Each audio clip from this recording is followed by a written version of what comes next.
we are on this 30-day challenge because you all know just because it's a new year doesn't automatically make it a new you, right?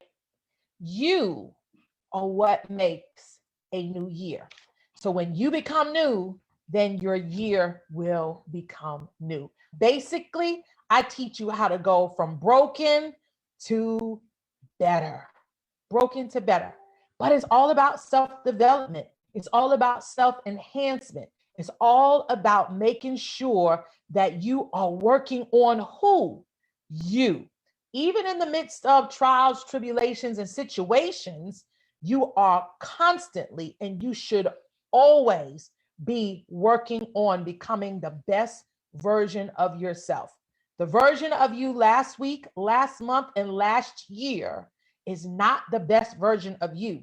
Who you become today, who you become tomorrow, you should be getting better and better and better. Okay? So we were dealing with, and we started our lesson off about how to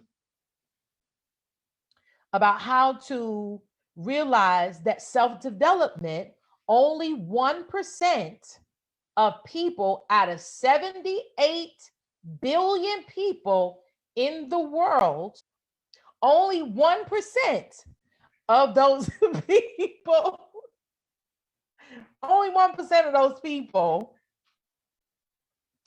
make self-development a passion. And they say 5% of those people start but never finish. But yet there's 94% of the people that continuously go around and round and round in a circle, constantly being in a wilderness experience where they're just finding themselves stuck, not moving along, not progressing, not knowing what my purpose is. I don't know what my vision is. I'm being sabotaged by procrastination. I'm being sabotaged by low self-esteem. I'm being sabotaged by distractions because I don't know exactly what I'm supposed to be doing. And therefore, in not knowing what I'm supposed to be doing, I don't know what I'm not supposed to be doing. Okay? And so with that, I'm going to start on today. And yesterday we dealt with one of the things that self-development does is it increases your self-awareness. Somebody go ahead and put that in. Aware of myself. You need to be aware of self. Go ahead and type that in the chat, right? Aware of self. And with self-awareness, one of the things that we find out about ourselves, or that we should be honest with about ourselves, is our strengths and our weaknesses. Our strengths and our weaknesses. And a lot of times we hear people talk about, cultivate your strengths and really in all actuality, hide your weaknesses. But today in our day 2 lesson, Dr. Deirtre Cotton, those of you that are coming in, I want to bust up the myth because many of you all know that I am a perception changer. That which looks bad is really good. And sometimes that which looks good is really bad, or can be bad. Let me put it that way. Okay. So increase your self-awareness. And one of the things with that is, like I said, and write these down. Somebody go ahead and put them in the chat, your strengths and your weaknesses. So with your strengths, a lot of times people say, go ahead and enhance those things that you're strong in. And so a lot of times we think that our strengths are our good points, and they are. They are the things that we're gifted at. Those are the things that we're talented at. Those are the things that come natural to us. Those are the things that a lot of people compliment us on that we do. Those are the people, the things in our lives that we don't even really think about, because we're strong in that area. Some of us are gifted to sew. Some of us are gifted to cook. Some of us are gifted to talk. Some of us are gifted to sing, dance, all of those different things. And so we have gifts and we have talents, and we call them strengths. We call those the areas of our life that we are strong in. And then we have these other areas of our life that we call weaknesses. And a lot of times they are put in a category that we want to overcome our weaknesses, right? We don't want to have our weaknesses magnified, that we want to hide our weaknesses. A lot of times we don't want to acknowledge our weaknesses. A lot of times we hope to overlook our weaknesses. But I want to say to you that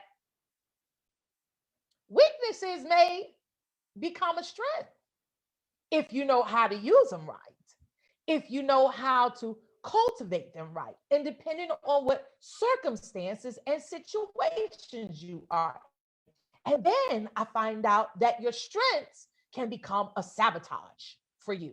So let's dig into that, because I believe that you all understand. And if you don't, I want you to take that test, and I want you to sit down and journal. We're in the beginning of the year, and reflect. What are the areas that I am strong in? What are the areas that I am weak in? Because if you're not strong at talking with people, that maybe becoming a salesperson is not your forte, is not an area of business or a career change that you should try to make. Or possibly if you are creative, if you are musically inclined, if you are one that likes to freelance and one that likes to be free, then maybe a job where you have to clock in and be there for 12 and 15 and 20 hours in a day, locked inside one office in one area in one cubicle for a long period of time. That is not for you. That is not your strength.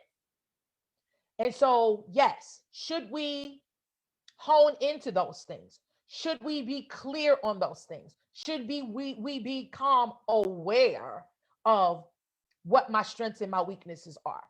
But so strengths sometimes can sabotage your development. Yes. Why? Because we become overconfident in it. We could sometimes become conceited about it. Sometimes we could lean on it and not depend on sharpening our skills any further, because we feel like I'm good, I'm strong in that area. But just because you're strong in an area doesn't mean you don't or cannot become stronger in that area. Let me tell you a story. There is a football team. I can't remember what team it is. And really, if I did, I don't want to put out no names right now. I don't want no hate mail about no teams and whose team is what team, right? And so there's a football team, and they were constantly winning. They won every football game. They were undefeated the whole season. And I remember the coach saying to the commentators, he said, please don't tell us about how good we are. We already know that we've been winning. We already know that we're excelling above all the other teams. He said, I really wish that you all would write about the things that we're doing wrong, the areas that we need to fix, the areas that we need to work on, the areas that we need to enhance, the areas that we need to sharpen, right?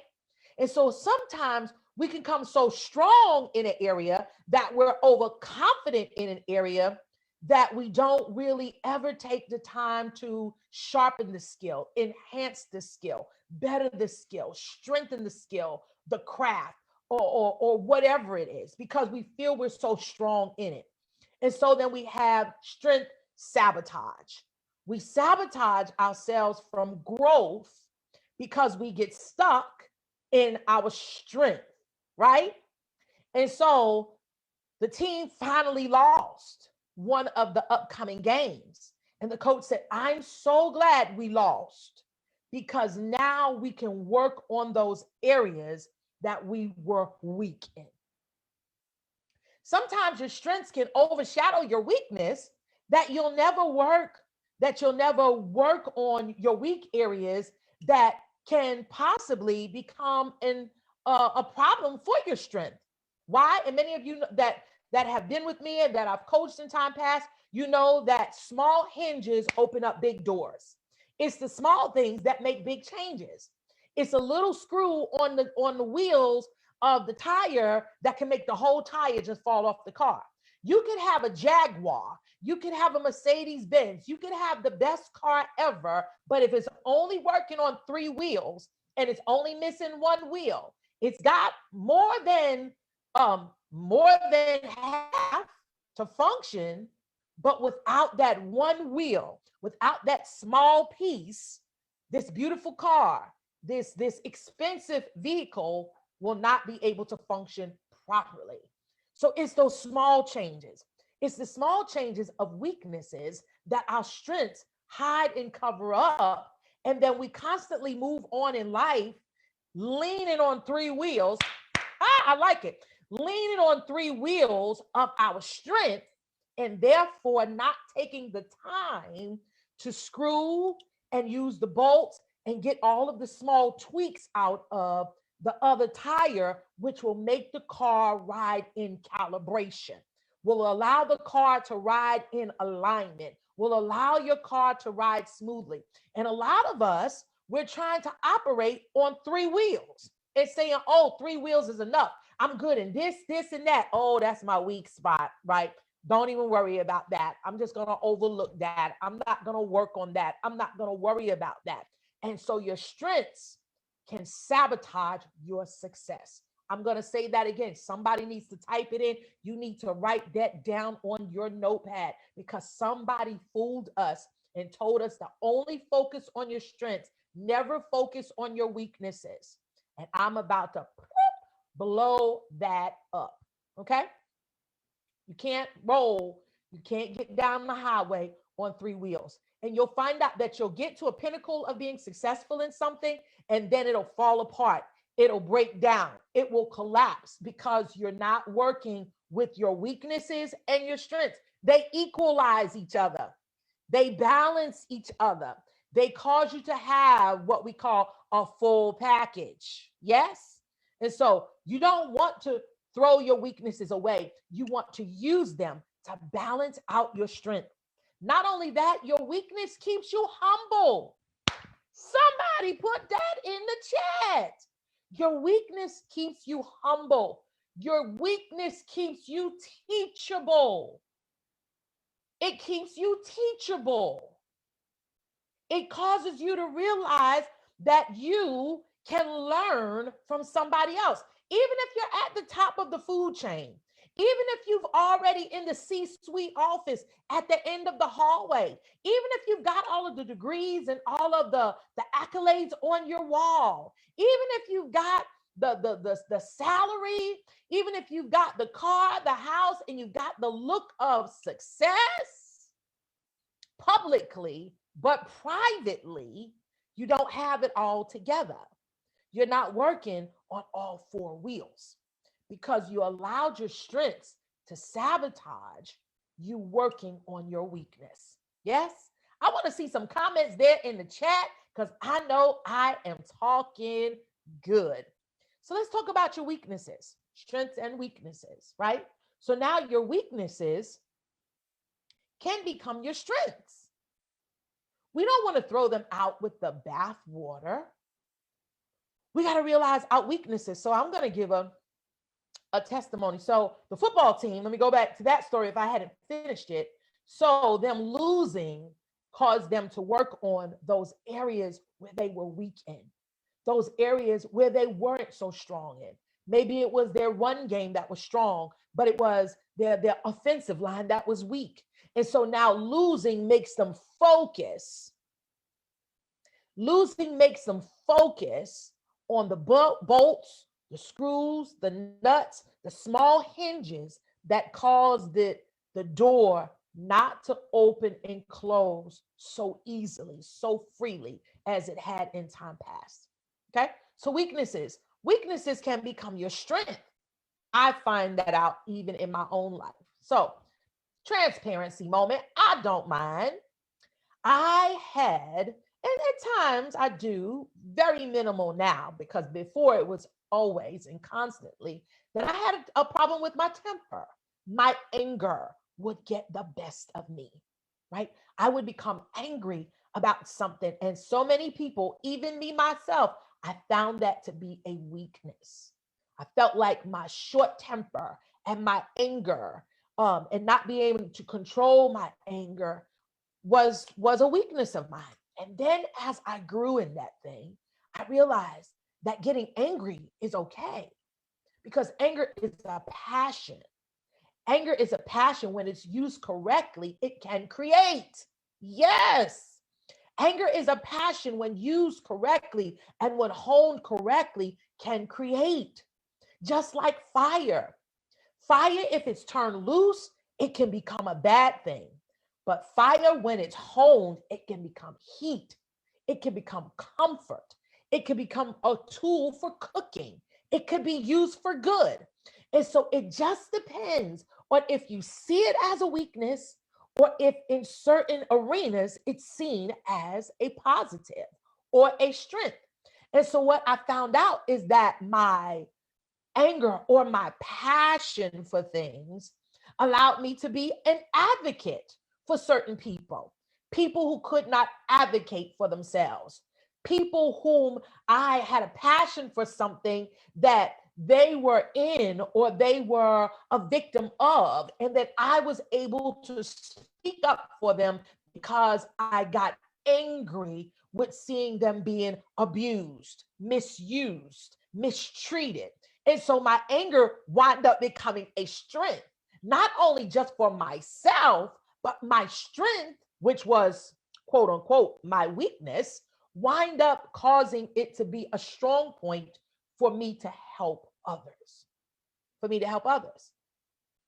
Another story that I'll say, yes, I have a few more minutes, I'll tell it.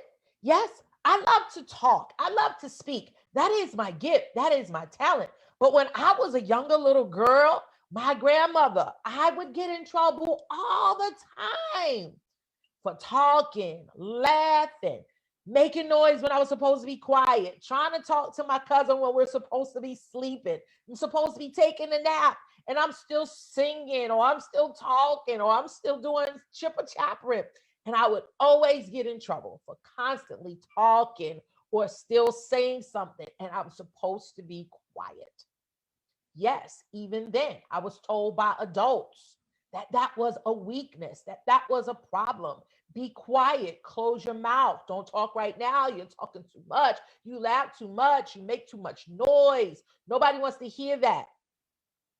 But as I grew up, I realized that that which they told me was a weakness, that which they told me was a problem, that which they told me was a dilemma, that which they told me was bothering other people, I wind up realizing now that that which bothered people is now blessing people. Ah, yes, that me being vocal and me being able to speak and love to speak, and God being able to use me in speaking, that what was yet once a weakness, or I was told it was a weakness, now has become a strength, now has become a strong point, now has become a gift in my life. And so I come to bust up the myth. Don't throw away all your weaknesses. Realize that a weakness today can be a strength tomorrow. It just depends on the circumstance that you're in. You might be a passive person, and people might say, oh, you're passive, and people are going to get over on you, and that's a weakness because you don't speak up for yourself. But then you might get in an arena where being passive and being calm and being even keeled, probably working in an emergency room or working as a firefighter or working in a place or in an occupation where everyone else would fall apart and become alarmed. But because you're so passive and because you're so even keeled and because you're so calm about emergencies and because you're so, level headed, you're able to flow in those areas and use that as a strength. Somebody put in, my weakness can be my strength. Yes, go ahead and put that in the chat. Those of you that are in there, my weakness can be and can be used as my strength.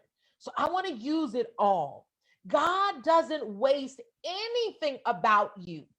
He made you like that to equalize you, right? Not even just to balance you, but to equalize you. You have just enough strength and just enough weakness that your strength won't sabotage you and your weakness can be altered into a strong point in your life. Okay? I hope this is good to you because it is good to me. All right, so let me just deal with my second myth buster for today. And those of you that are coming in, this is Dr. Deirtre. I'm teaching you how to change your pain into passion, take your tragedy, make it a triumph. Come on, any challenges that you have, create some type of change out of it. And if you've been broken, oh, I promise you, you will be and can be if you allow your brokenness to make you better. And so I'm going to deal with my second myth buster for today in our challenge of self-development and self-enhancement, and that is the myth about success and failure. The myth about success and failure. A lot of times people want to get so successful and they believe that once they reach the mountaintop, oh yes, I am there. Can I tell you that I've heard some stories about some well-known mountain climbers that have dreamed and envisioned reaching the top of the mountain for years and almost decades. And then finally the day came where they reached the pinnacle of the height of the mountain. And when they got there, it wasn't the success and it wasn't the aura and it wasn't the fanfare that they thought it was going to be, right? Is it because they envisioned it so many times in their mind that they had already reached the top of the mountain before they actually reached the top of the mountain? Oh, I'm going to say that one again. Maybe they envisioned it so much already in their mind that they've already reached the top of the mountain within themselves, in their vision, in their thinking. Do you not know the first place where you will see yourself be has to be in your mind before you actually get there? That's where vision comes from. Vision is not physical vision, but vision is intangible, spiritual, inner vision that I already see myself there. I already know that I'm there. I already imagine myself in that place. Yes. And so, with that being said, success is overrated, right? Because your success of yesterday can sabotage your success for tomorrow. Because a lot of us will get stuck in our success of 40 years ago, and then we'll never try to be successful at anything else. We'll never try to strive for something newer, something bigger, something better, something greater. There's something more for you out there. And so I found out that sometimes people get successful and they stop. Oh, what do I mean? Oh, you worked at a job for 40 something years and you retired, and oh, you got the plaque that says you've been there and that you became the president of the company or this, that, and the other. And now you retired and you're at home and you don't know what to do. You don't have no more plans. You don't have no more goals. You don't have no vision. Your success has now sabotaged your future successes. I'm going to say that again. Your past success has now sabotaged your future successes. Don't let your past become your future, but let your past be the past. This is what I did accomplish, but this is what I am accomplishing. The process of accomplishing, living in your right now season. So success can be a way of getting stuck in what I used to be, what I used to do, what I used to accomplish. And therefore, it causes one to become complacent. It causes one to become settled. It causes one to feel like I've arrived. Hello, I'm here. And everybody's like, been there, done that, honey, and we moving on. You better catch up or get left behind because you're staying stuck in the successes of yesterday. When we're now in today, and today is about to become tomorrow. And so that success is no longer relevant for right now. Are y'all feeling me? Yes. So do not let your past success sabotage your future endeavors. I'm going to say that again. I feel like I need to say it again. Don't let your past success, and we applaud you for those. Yes, but we want to applaud you for this because there's more in you. There's more for you to do. There's so much more out there that you've grown into, that you've matured towards. And now you're going to forfeit it all for a success in your 20s and some success in your 30s and the success in your 40s. You don't want the success in your 50s, 60s, and 70s that you're going to live off an old surfboard. Come on, honey. There's new waves. There's bigger oceans. There's taller mountains to climb, and you're going to get stuck. And what you did when you were 25? Yes. So don't let your success sabotage your future successes. And then lastly, I'm going to talk about failures. Everybody feels like, oh, failures. Oh, I feel so bad. Low self-esteem. Oh, how did I do that? How did I get stuck in that? I don't believe myself. I can't move forward. I'll never be nothing because of this failure, because I started that. I lost all my money. I lost my house and I lost my car and whatever. Can I tell you, failures are more important than successes. I'm going to say that again. Failures are more important to your future. Let me put it this way. Failures are more important to your future successes. Let's put it that way. Because it's the failures that you had that have taught you how to succeed in the now. I've learned, see, it depends on how you accept or how you view your failure. Do you view your failure as some place to get stuck in and wallow in and be upset about, or overwhelmed that, oh, I tried it and it didn't work and I'm never ever going to try it again? Well, I'm glad that Thomas Edison didn't have that same mentality that you have, because we'd all be sitting in the dark today. Yes? I'm so glad that Michael Jordan did not have that same mentality, because we would have never enjoyed his basketball winnings and earnings and his lectures and his teachings and his motivational messages because of it. Failure is only finding what don't work. I'm going to say that again. Failure is only finding what does not work. And also, guess what? Failure can help you find more self-awareness. Failure is what refines you. Failure is what sharpens you.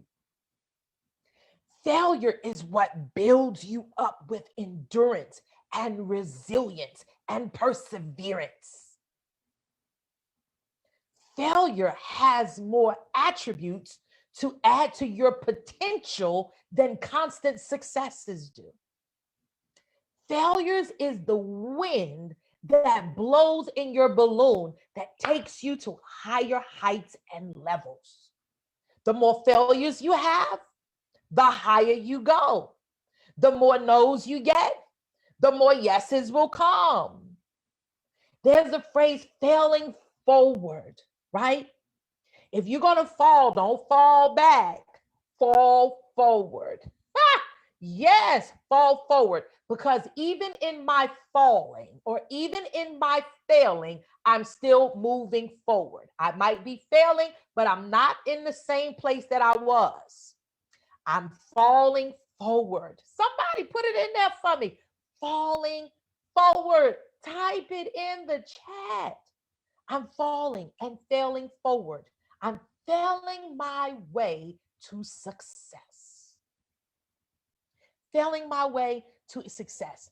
Failures help me to realize some of my strengths and my weaknesses. And failures also help me realize when my strengths and my weaknesses have swapped. Yes. And so you got to take everything into account. We don't throw away any of our experiences. We take the mess, we create a message. We take the history of a thing and we create the story of our lives. We take the challenges that we had and we realize that change has blossomed out of us. You emerge out of an emergency. The root word of emergency is emerge. What comes out of your emergency? What? A better person? A stronger person? A wiser person? Came out of your tragedy? Yes? Came out of your pain and your pressure? Yes. I'm talking to you. Yes, I am. And so don't look down on failures. Don't look down on weaknesses, and don't hold up all of your strengths and all of your successes on a pedestal. Sometimes it's your failures that make you more successful than others. They mature you. They strengthen you. They stabilize you. They humble you. They make you teachable. If you're always succeeding, then you'll never listen to what others have to say. That may have more knowledge, more information, more understanding, more wisdom. But because you think you're so successful and you've never failed at anything, and because you're strong at everything, you never listen to what others have to say. And so there it is. That's my lesson for today that I wanted to share with you on day 2. Busting up the myths of strength and success over weakness and failures. Is one set better than the other? I don't know. You decide. But I will say that if I had to tell my story, it was my failures, it was my falls, it was my mess ups, it was the areas that I was overconfident in, that I thought I was strong in, that I found out that I was really weak and that I didn't have it all together. I was the epitome, and maybe I'll give my story as this 30-day challenge goes on. I was the epitome of public success, but yet privately failing, meaning myself was not being developed, enhanced. I wasn't growing. I wasn't moving forward, but yet I was publicly looking good, dressing it up on the outside, smiling, the clothes, the car, the house, the kids, the husband, the dog. Yes, publicly looking good, but privately falling apart because I didn't understand that my strengths could actually become my weakness, and that my weaknesses could actually be my strength, and that my successes was sabotaging my future successes, and that I wasn't using my failures to develop my future. And so I hope that you have been blessed by day 2 of this 30-day self-development challenge.